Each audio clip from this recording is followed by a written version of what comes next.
மற்றவர் அறியா மாணிக்க மலையை மதிப்பவர் மனமணி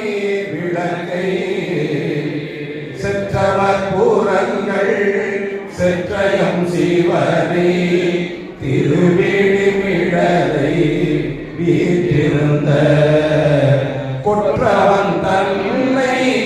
கண்டு கண்டு உள்ளம் குளிர எங்கள் குளிர்ந்தனவே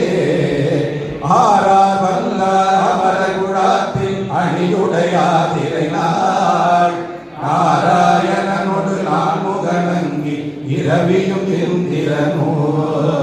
தேரா வீதியில் தேவகுடாக்கள் திசையனைத்தும் நிறைந்து பார